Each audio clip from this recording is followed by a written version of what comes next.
I'm Garo Kedigan, and you're watching In Bed with Designers on House & Home.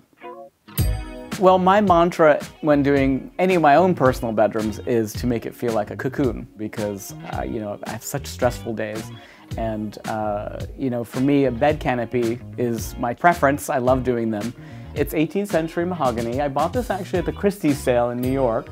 And I loved it because it has sort of a very delicate nature. The frame starts out very robust, but then it just gets very elegant with the metal above. The chinoiserie console, this is a beautiful piece of furniture. Bought this actually in New York from an estate sale. It's fairly newly made. It was made by a vendor in New York, and when I saw it, I said, you know, kind of a nice piece to anchor the wall in my bedroom. I knew that I wanted to paint the walls in my bedroom a deep blue color. Blue is my favorite color. Anyone that follows me on Instagram will see there's like a very blue feed going on there. And I love blue and black together, so I was like, this lacquered Japan piece will be the right thing to sort of offset my blue. All the paneling on the walls are original, as well as the crown molding. I had my contractor spend a lot of time sanding it all down. Of course, he wanted to replace it. But you know, when you live in an old house, I always feel like it's more important to try and preserve what you have. And sometimes a little bit of gooped-on paint is okay for me. All my rooms in my house are always filled with beautiful objects that I've found and sourced, you know, over many years of shopping the flea markets and, you know, estate sales and things like that. But yes, definitely in my own bedroom, the favorites come to the top. You know, living in New York City, a good night's sleep is super important because you never get a good night's sleep. And one of the main reasons why I bought my house in Montreal is because I wanted to have a getaway. And this room in particular, it is far from the street and is super quiet, and it really allows me to get the rest that I need. Well, everybody thinks that I do too many pillows, but for me, there are never enough pillows on anything. Of course, none of these pretty pillows are meant for sleeping, so they actually hang out on the floor beside the bed, while all the actual utilitarian pillows are behind. I do like to layer the bed with pillows that are custom made. You know, some kidney boudoirs and a neck roll.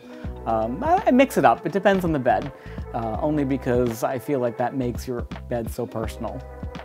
I think so, yes. You know, the reason why I don't have a dog or a cat is I'm highly allergic, unfortunately. But I think, yeah, for sure, if I had a pet, they would definitely join me in the bed for sure. You have a big fuzzy blanket on your bed. I certainly do. I love this. It's actually faux fur. I would never put a real fur in, but I love it. It's Canada after all, right? It actually comes in very handy in the winter when it's -20 outside. Pencils for me are always a release of stress. So that's why I keep a pencil by my bed and with a notepad, and I always write down concepts that I remember at night that I don't want to forget for the next morning. Otherwise, it'll be in my head all night, and I'll never be able to sleep.